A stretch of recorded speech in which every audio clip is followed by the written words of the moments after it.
Super 6 मुकम्मल, क्या इन सब पर अमल हो चुका है? साबिक सीएम जगन का सवाल। मैंने इस तरह से बात नहीं की जिससे किसी दलित सरपंच की तजलील हो, लेकिन फिर भी अगर मेरी वजह से किसी को तकलीफ हुई है तो मुझे माफ कर दे। रियासती वजीर एनएमडी फारूक ने मस्जिद शहनाज का संग बुनियाद रखने की तकरीब में शिरकत की, जो कि नंदियाल हलके के गांव गोसपाड़ू में वजीर की अहलिया के नाम पर तामीर की जानी है। परदेश में फंसी भारतीय खातून। आवाज उर्दू टीवी में आपका इस्तकबाल है। नंदियाल जिले की हसीना नामी एक खातून जो अपने बच्चों के मुस्तकबिल और बेहतर जिंदगी के लिए काम करने बैरून मुल्क गई हुई थी, वो एक हादसे में जख्मी हो गई और अपनी नौकरी ठीक से ना करने पर उन्हें नौकरी से निकाल दिया गया।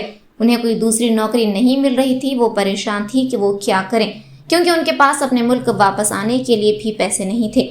ऐसे में वहाँ की मुकामी पुलिस ने उनकी मदद की और उन्हें अपने मुल्क वापस भेजा। కొద్ది రోజుల క్రితం హుసేన్ అమ్మ అనే లేడీ నంద్యాల జిల్లా వాసి ఆవిడ మస్కట్ నుంచి ఒక సెల్ఫీ వీడియో నంద్యాల జిల్లా ఎస్పీ గారికి పెట్టడం జరిగింది. ఈ వీడియోలో ఆవిడ ఏం చెప్తూ ఉన్నారంటే, నాకు ఆర్థికంగా ఇక్కడ చాలా ఇబ్బందిగా ఉంది, మస్కట్లో నేను ఇక్కడ బతకలేకపోతున్నాను, ఇండియాకి తిరిగి రావడానికి కూడా టికెట్ కూడా నా దగ్గర డబ్బులు లేవు, నాకు కొద్దిగా హెల్ప్ చేయండి, నన్ను కాపాడండి అని చెప్పి ఆ వీడియోలో ఎస్పీ గారికి అపీల్ చేయడం జరిగింది. ఈ వీడియో చూసిన వెంటనే నంద్యాల జిల్లా ఎస్పీ శ్రీ అదిరాజ్ సింగ్ రాణా గారు దీనికి వెంటనే స్పందించి ఆలగడ్డ పోలీసు వారికి అలర్ట్ చేయడం జరిగింది. మనకి ఇన్ఫర్మేషన్ రాగానే మనం వెంటనే దీన్ని సీరియస్గా తీసుకునేసి అసలు ఈ హుసేన్ అమ్మ ఎవరు, వీళ్ళది ఏ ఊరు, ఎప్పుడు మస్కట్కి వెళ్ళింది, ఏ ఏజెంట్ ద్వారా వెళ్ళింది అనేది కంప్లీట్గా డీటెయిల్స్ అన్నీ కూడా మనం ఒక 24 అవర్స్లో ట్రాక్ చేసి ఆ ఏజెంట్స్ ద్వారా మాట్లాడి ఈవిడికి మస్కట్ నుంచి తిరిగి ఇండియాకి రావడానికి టికెట్ కూడా మనం ఏపిచ్చేసి మనకి ఇన్ఫర్మేషన్ వచ్చిన ఒక 48 అవర్స్లో ఈ హుసేన్ అమ్మ అనే లేడీని మనం తిరిగి వాళ్ళ స్వగ్రామమైన చాగల్మర్రికి చేర్చి వాళ్ళ ఫ్యామిలీకి అప్పచెప్పాము. సో ఇందులో వివరాల్లోకి వెళ్తే, ఈ హుసేన్ అమ్మ స్వగ్రామం చాగల్మర్రి. పోయిన సంవత్సరం ఈవిడ భర్త చనిపోవడం జరిగింది. ఈవిడికి 2 పిల్లలు ఉన్నారు. సో ఆర్థికంగా ఇబ్బందులు ఉండటం వలన ఈవిడ మస్కట్కి వెళ్ళి డబ్బులు సంపాదించి ఫ్యామిలీని ఆదుకుందామనే ఉద్దేశంతో ఈవిడ మస్కట్ వెళ్ళారు. వెళ్ళిన తర్వాత అక్కడ ఒక దగ్గర పని కూడా ఇవ్వడం జరిగింది. పని చేస్తూ ఉన్నప్పుడు ఒక ఇంట్లో పనిచేస్తున్నారు. ఆ పని చేస్తూ ఉన్నప్పుడు ప్రమాదవశాత్తు యాక్సిడెంటల్లీ కుకింగ్ చేస్తున్నారు. వంట చేసేటప్పుడు నైటీ కాలి ఈవిడికి స్టమక్ బర్న్ అయ్యి కొంచెం ఇంజురీస్ అనేవి జరిగినాయి. ఈ ఇంజురీ అయిన తర్వాత ఆ నొప్పితోటి ఆవిడ సరిగ్గా పనిచేయట్లేదు అనే ఒక రీజన్ తోటి వాళ్ళు అక్కడి నుంచి తీసేశారు.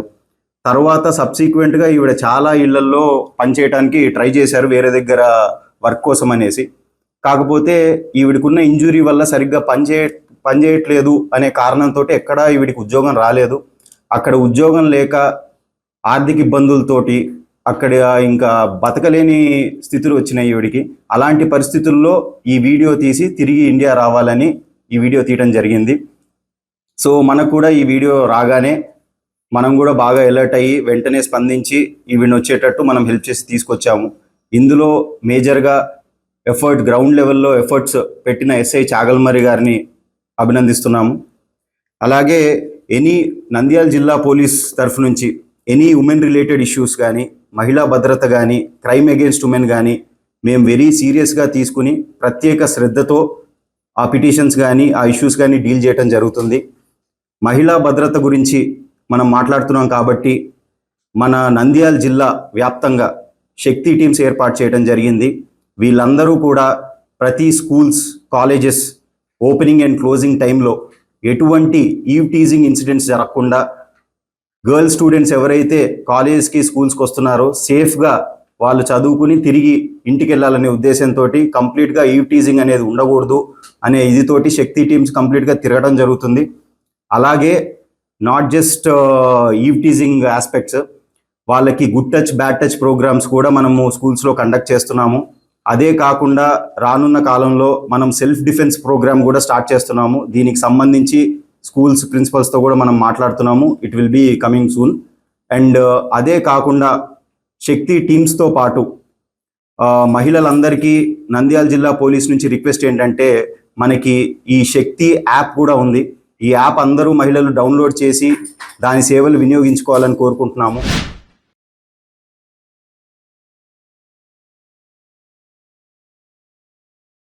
वाईएसआरसीपी के सरबराह और साबिक सीएम जगन ने कहा कि टीडीपी ने इख्तिदार में आने से पहले सुपर 6 कहा और इख्तिदार में आने के बाद उन्हें खवातीन की पीठ पर छुरा घोंपा। जगन ने चंद्रबाबू को ये कहते हुए तनकीद का निशाना बनाया कि उन्होंने फलाही प्रोग्रामों को रोकने की बात कही और बेहतर फलाही प्रोग्रामों को फराहम करने के वादे पर रिबन काटे बगैर ही सब कुछ मुकम्मल कर लिया। उन्होंने कहा कि चंद्रबाबू आपको ये कहकर धमकी दे रहे हैं कि अगर आप सुपर 6 के बारे में पूछेंगे तो आप खराब जबान वाले हैं। उन्होंने कहा कि वो बेरोजगार नौजवानों को सालाना 36,000 माहाना 3,000 के हिसाब से देंगे। जगन ने सवाल किया कि कितने लोगों को अब तक इस स्कीम के तहत रकम दी गई। उन्होंने कहा कि आज ये बताया जा रहा है कि रियासत में 1.5 करोड़ बेरोजगार लोग हैं। उन्होंने कहा कि वो खवातीन को सालाना 18,500 देंगे। इस पर साबिक सीएम जगन ने सवाल किया कि क्या वो 1 करोड़ 80 लाख लोगों को ये रकम दे रहे हैं। अब उन्होंने नया ड्रामा P4 नामी शुरू किया है। जगन ने चंद्रबाबू से सवाल किया कि पहले साल दीपम स्कीम के निफाज के लिए जो 4,109 करोड़ रुपए दिए जाने थे, उनमें से सिर्फ 800 करोड़ रुपए दिए गए और बाकी रकम धोखाधड़ी नहीं थी। अगर एक सिलेंडर भी मुकम्मल दिया जाए तो 1,370 करोड़ रुपए बनते हैं और वो रकम भी नहीं दी गई। उन्होंने कहा कि कड़पा में खवातीन मुफ्त बस का इंतजार कर रही हैं। जगन ने सवाल किया कि त्योहारों के नाम बदल रहे हैं लेकिन स्कीम पर अमल नहीं हो रहा है। इस स्कीम के निफाज के लिए कमेटियां और स्टडीज क्यों हैं। उन्होंने एतराज़ किया कि पेंशन 50 साल के बाद ही दी जाती है, पहले साल छोड़ दी गई, दूसरे साल दिए बगैर इसके बारे में पूछेंगे तो आप कहेंगे कि हमारी ज़बान ख़राब है। उन्होंने कहा कि इलेक्शन के वक्त 66 लाख लोगों को पेंशन दी जा रही थी, इस माह सिर्फ 61 लाख लोगों को पेंशन दी गई। जगन ने सवाल किया कि क्या पिछले साल अन्नदाता सुखी भवा स्कीम के तहत किसी को 1 रुपया नहीं दिया गया, ये धोखाधड़ी नहीं है। उन्होंने कहा कि चंद्रबाबू ने इलेक्शन के दौरान वादा किया था कि वो अपनी मां को खिराज अकीदत के तौर पर पूरी रकम देंगे, कोई पाबंदी नहीं होगी, कोई कटौती नहीं की जाएगी। और अब उन्होंने क्या किया ये सब ने देख लिया है।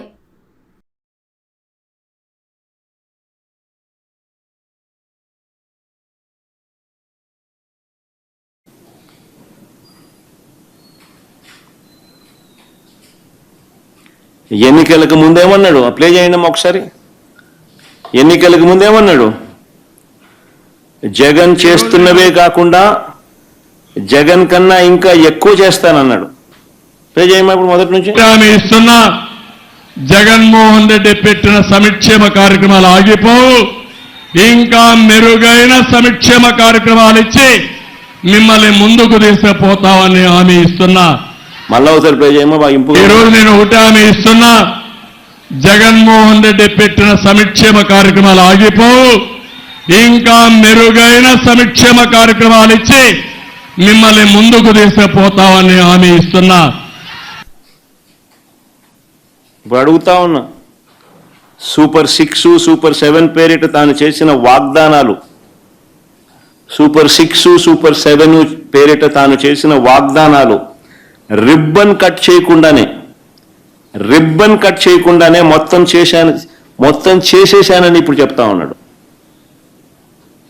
రిబ్బన్ కూడా కటింగ్ చేయాల, మొత్తం చేసేశానని చెప్పి ఇప్పుడు చెప్తా ఉన్నాడు. చూ మంతర్ అంటూ సూపర్ 6లు చేసేశాను, సూపర్ 7లు చేసేశాను, 143 హామీలు నెరవేర్చేశానంటూ ఊదర కొడతా ఉన్నాడు. ఆయన ఎల్లో మీడియా, ఆయన సోషల్ మీడియా అబద్ధాలను ప్రమోట్ చేస్తూ ఎవరైనా సూపర్ 6 ఏమైంది అని అడిగితే, ఎవరైనా సూపర్ 7 ఏమైంది అని అడిగితే వారి నాలుక మందం అంటాడు అని బెదిరిస్తాడు. మళ్ళీ అది కూడా ఎవరైనా అడిగితే కూడా నీ నాలుక మందం అని ముందే బెదిరిస్తా ఉన్నాడు.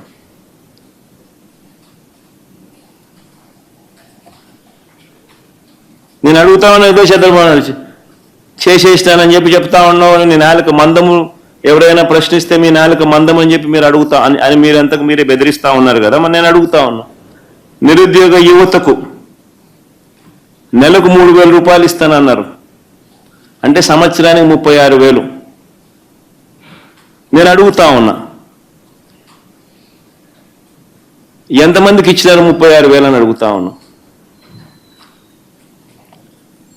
ఈనాడు కటింగ్ ఒకసారి చూద్దాం. ఈనాడు కటింగ్, రాష్ట్రంలో ఉపాధి లేని వారు 1.5 కోటి అంట. ఇది ఎప్పుడు ఆర్టికల్? ఈనాడులోనే వాళ్ళ అఫీషియల్ గజెట్ పేపర్లోనే 17th April 2025 వచ్చిన పేపర్ కటింగ్. 17th April 2025లో వచ్చిన పేపర్ కటింగ్.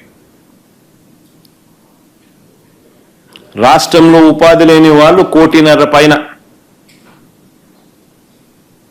కోటి, 1,56,00,000 మంది అని రాశాడు ఈనాడు. వాళ్ళ అఫీషియల్ గజెట్ పేపర్లో ఈనాడు స్వయంగా రాసిన పేపర్ కటింగ్ ఇది.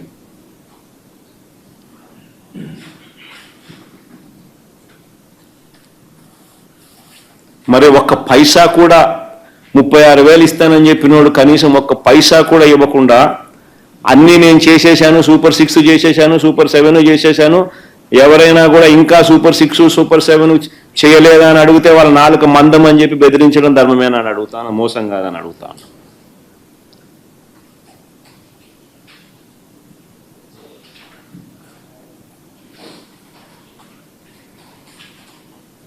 ఒక్కరికి ఇచ్చిన పాపాన పోల 36,000. కానీ నువ్వేమో చేసేశాను, ఇంకా ఎవరైనా అడిగితే మీ నాలుక మందమని అంటున్నాడు.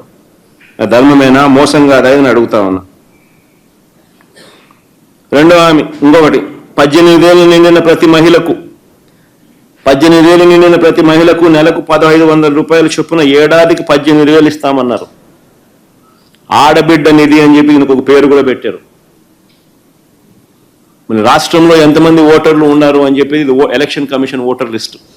ఇదంతా కూడా 18 సంవత్సరాలు నిండిన వాళ్ళు ఎంతమంది ఉన్నారు అని చెప్పి ఎలక్షన్ కమిషన్ ఓటర్ లిస్టులో పెట్టిన జాబితా. ప్రతి మహిళ పేరుతో సహా, వాళ్ళ అడ్రస్తో సహా, వాళ్ళ బూత్తో సహా ఎలక్షన్ కమిషన్ ఇచ్చిన ఓటర్ లిస్టు 2,10,58,615 మంది మహిళలు, 2,10,58,615 మంది మహిళలు 18 సంవత్సరాలు నిండిన వాళ్ళు ఓటర్లుగా ఉన్నారు. ఇందులో 60 ఏళ్ళు నిండిన వాళ్ళని తీసేస్తే బహుశా 1,80,00,000 మంది ఉంటారు. ఇందులో బహుశా 60 ఏళ్ళు నిండిన వాళ్ళని తీసేస్తే బహుశా 1,80,00,000 మంది ఉంటారు. మరి 1,80,00,000 మందికి సంవత్సరానికి నువ్వు 18,000 ఇస్తానన్నావు. ఈ సంవత్సర కాలంలో ఎవరికి ఇచ్చినావని అడుగుతా ఉన్నా, ఎంతమందికి ఇచ్చావని అడుగుతా ఉన్నా. ఇది మోసం కాదా అని అడుగుతా ఉన్నా. పైగా ఏమంటావు, నేను ఇచ్చేశాను, సూపర్ 6లు చేసేశాను, సూపర్ 7లు చేసేశాను, ఇంకా ఎవడైనా అడిగితే మీ నాలుక మందం అని చెప్పి బెదిరిస్తావు.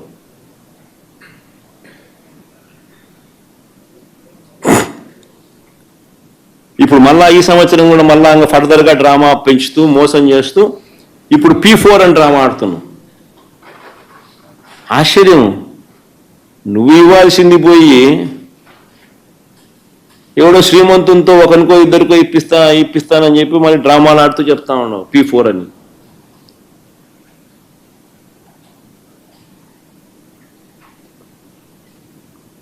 ఇంకోటి చూద్దాం, ఇక దీపం. మామూలుగా దీపము బస్సు అనేది, ఆర్టీసీ బస్సు అనేది చిన్న చిన్న పనులు.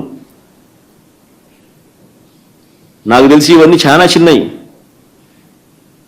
ఈ దీపం అనే పథకానికి రాష్ట్రంలో ఎంతమందికి గ్యాస్ కనెక్షన్లు ఉన్నాయనంటే 1,59,00,000 మందికి, 1,59,20,000 మందికి గ్యాస్ కనెక్షన్లు ఉన్నాయన్నది సెంట్రల్ గవర్నమెంట్ సోర్స్. ఇది స్టేట్ వైజ్ యాక్టివ్ డొమెస్టిక్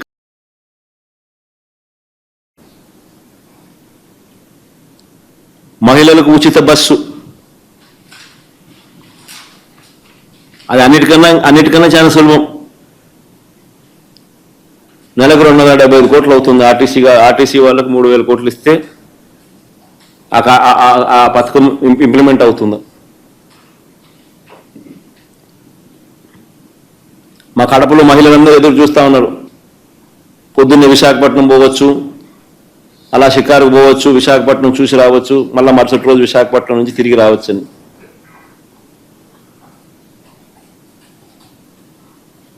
కడపలో మహిళలందరూ ఎదురు చూస్తూ ఉన్నారు. ఈయన వచ్చినాడు, చేస్తానన్నాడు,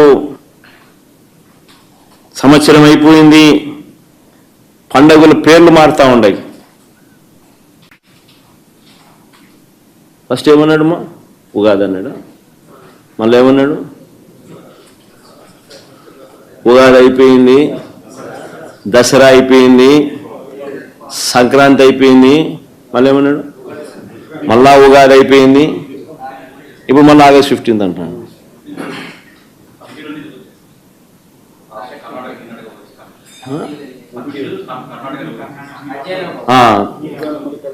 దానికి అధ్యయనం ఏముందని మేనిఫెస్టో అని చెప్పినాడు. దానికి అధ్యయనం ఏముందని నాకు అర్థం కానీ ఆర్టీసీకి డబ్బిస్తే అధ్యయనం. ఎక్కటోళ్ళు ఎక్కుతారు, ఎక్కిన వాళ్ళందరికీ విశాఖపట్నం పోండి, విశాఖపట్నం పోతారు. మా అనంతపురం వాళ్ళు అమరావతి చూసుకునే దానికి విజయవాడ రావాలంటే విజయవాడకు వస్తారు, కనకదుర్గమ్మని గుడి దర్శనం చేసుకుంటారు, మళ్ళీ వెనక్కిపోతారు. ఎక్కడెక్కడ టూరిజం ప్లేసులు ఉన్నాయి అక్కడంతా పోయి మా ప్రాంతాల్లో నుంచి ఆయా జిల్లా ఈ మా రాయలసీమ వాళ్ళందరూ తిరుగుతారు. ఇంకా ఇళ్ళంతా కూడా ఇంకా పైకి పోతారు, అన్ని చూసి వస్తారు. పొద్దున పోతారు, సాయంత్రానికి ఎన్నికకి వస్తారు ఇళ్ళకు. దానికి అదే కదా ఆయన చెప్పింది ఎన్నికలప్పుడు అదే కదా ఆయన చెప్పింది. దానికి ఇలా रियासती वजीर NMD फारूक ने मस्जिद शहनाज का संगी बुनियाद रखने की तकरीब में शिरकत की, जो कि नंदियाल हलके के गांव गोसपाड़ू में वजीर की अहलिया के नाम पर तामीर की जानी है। गोसपाड़ू गांव में मस्जिद शहनाज का संगी बुनियाद रखने की तकरीब बड़ी धूमधाम से मुनाकिद हुई। इस मौके पर मेहमान खुसूसी की हैसियत से रियासती वजीर NMD फारूक, तेलुगु देशम पार्टी नंदियाल जिला general secretary NMD Firoz, TDP के रियासती youth leader NMD Fayaz, Chabulu Ilyas, Maniyar Khalil Hussain, Dodigala Hussain, Jabbar Maulana, Abdul सलाम मौलाना, यासीन मौलाना, मुबाशा मौलाना और दीगर ने शिरकत की। आंध्र प्रदेश के रियासती वजीर NMD फारूक ने ज़ाती तौर पर मस्जिद का संग बुनियाद रखा और इस्लामी स्कॉलर्स के ज़ेर-ए-एहतमाम मुनक़्क़िदा खुसूसी दुआया प्रोग्राम में शिरकत की।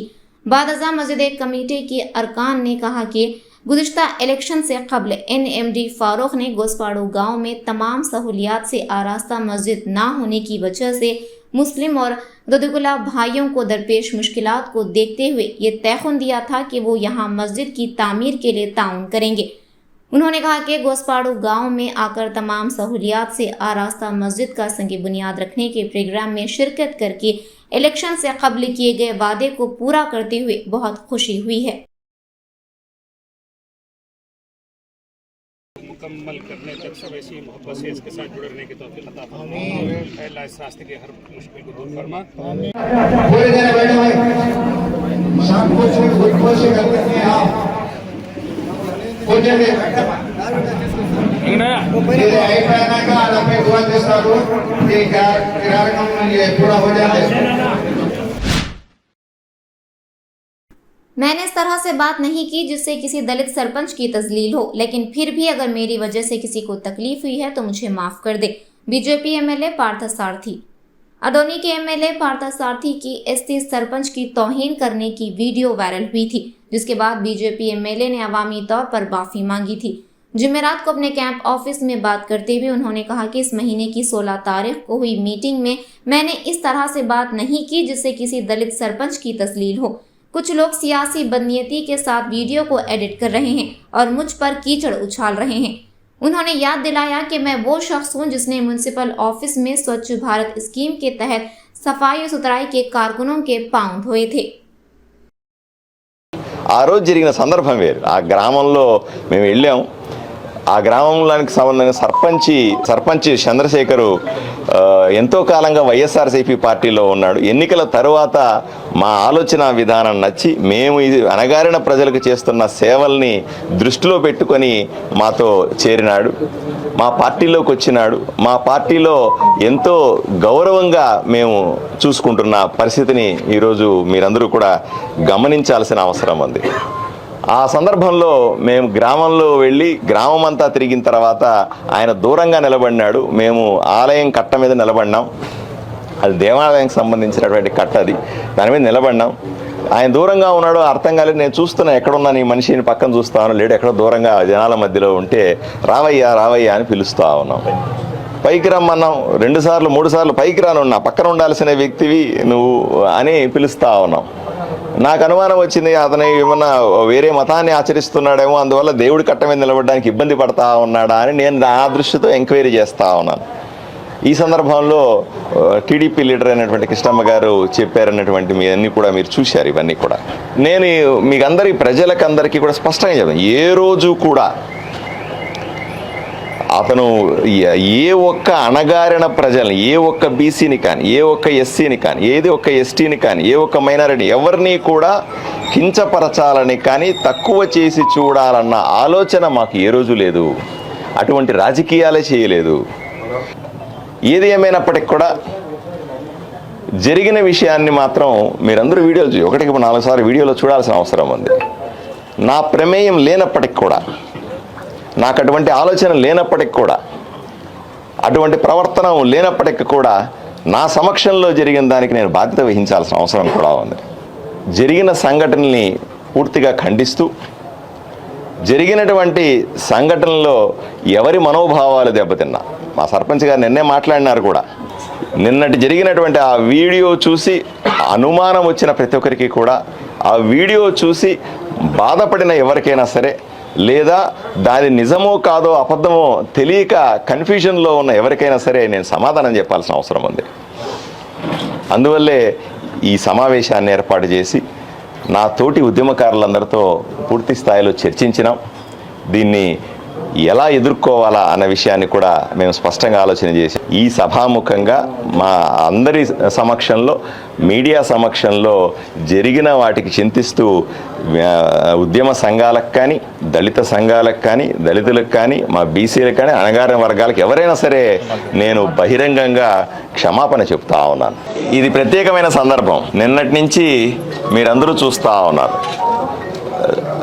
మాకు సంబంధించినటువంటి మాలో ఒకడైనటువంటి దళితుడిని అవమానించాము అన్నటువంటి ఒక వీడియో తీసుకుని విపరీతంగా దానికి పెడార్థాలు తీస్తా వైరల్ చేస్తున్న సందర్భాన్ని మేము ఈరోజు చూస్తూ ఉన్నాం. ఒకసారి ప్రజలందరికీ కూడా నా నేపథ్యాన్ని నేను ఒకసారి గుర్తు చేసుకోవాలి. నేను కూడా అణగారిన ప్రజల వర్గాల నుంచి వచ్చిన వాడిని, ఒక బీసీని. ఎన్నో సంవత్సరాలుగా బీసీ ఉద్యమాల్లో కానీ, దళిత ఉద్యమాల్లో కానీ రాజ్యాంగబద్ధంగా మాకు రావాల్సినటువంటి హక్కుల గురించి పోట్లాడేవాడిని. నిరంతరం ఈ ఉద్యమాల్లో మునిగి తేలేవాడిని. ఎంఆర్పిఎస్ ఉద్యమంలో కూడా 10-15 సంవత్సరాలుగా నేను అసోసియేట్ అయి ఉన్నా. నేరుగా నేను ఎప్పుడూ కూడా ఈ కండువా వేసుకోవడానికి మొహమాట పడలేదు, ఈ ఉద్యమంలో పాల్గొనడానికి జంకలేదు. జేఎంబీఎం ఉద్యమంలో కూడా ఎన్నో రకాల దళితులకు సంబంధించిన సమస్యల మీద నిరంతరం అసెంబ్లీలో గళమెత్తడమైన, ఎక్కడ అవకాశం దొరికితే అక్కడ వీళ్ళ పక్షాన, మా అందరి పక్షాన నిలబడడానికి ఏ రోజు కూడా వెనుకాడిన వ్యక్తిని. ఆ నేపథ్యం నుంచి వచ్చి నేను మళ్ళీ చెప్తా ఉన్నా, ఎన్నికల సందర్భంలో ఆదోనిలో నేను క్యాండిడేట్గా వచ్చి భారతీయ జనతా పార్టీ అభ్యర్థిగా ఇక్కడ పోటీ చేస్తున్న సందర్భంలో ఇదే కండువాలు వేసుకొని, ఇదే దళిత ఉద్యమాలకు సంబంధించినటువంటి కండువాలు వేసుకొని జై భీమ్ అంటూ, జై అంబేద్కర్ అంటూ గ్రామాన తిరిగి మేము ప్రజలకు మంచి చేస్తాం, మేము కూటమి ప్రభుత్వం రాగానే దళితులకు కావాల్సిన హక్కుల్ని 100% ఇస్తామనే ఉద్దేశంతో హామీలు ఇచ్చి వీళ్ళందరి సహకారంతో ఇక్కడ ఉన్న ఆదోనిలో ఉన్నటువంటి జిల్లాలో ఉన్న వాళ్ళైతే రాష్ట్రంలో ఉన్నవాళ్ళు, చివరికి మా దైవ సమానులు మందకృష్ణ మాదిగ గారు కూడా ఆ సందర్భంలో మా దగ్గరికి వచ్చి ఇక్కడ నా ఎన్నికల ప్రచారానికి వచ్చి దళిత బిడ్డ, దళితులకు నిరంతరం తోడుండే పార్థసారథిని గెలిపించాల్సిందిగా ఆ రోజు ఆయన నాకు ప్రజలను కోరిన విషయాన్ని ఈరోజు సమాజానికి నేను గుర్తు చేస్తా ఉన్నాను.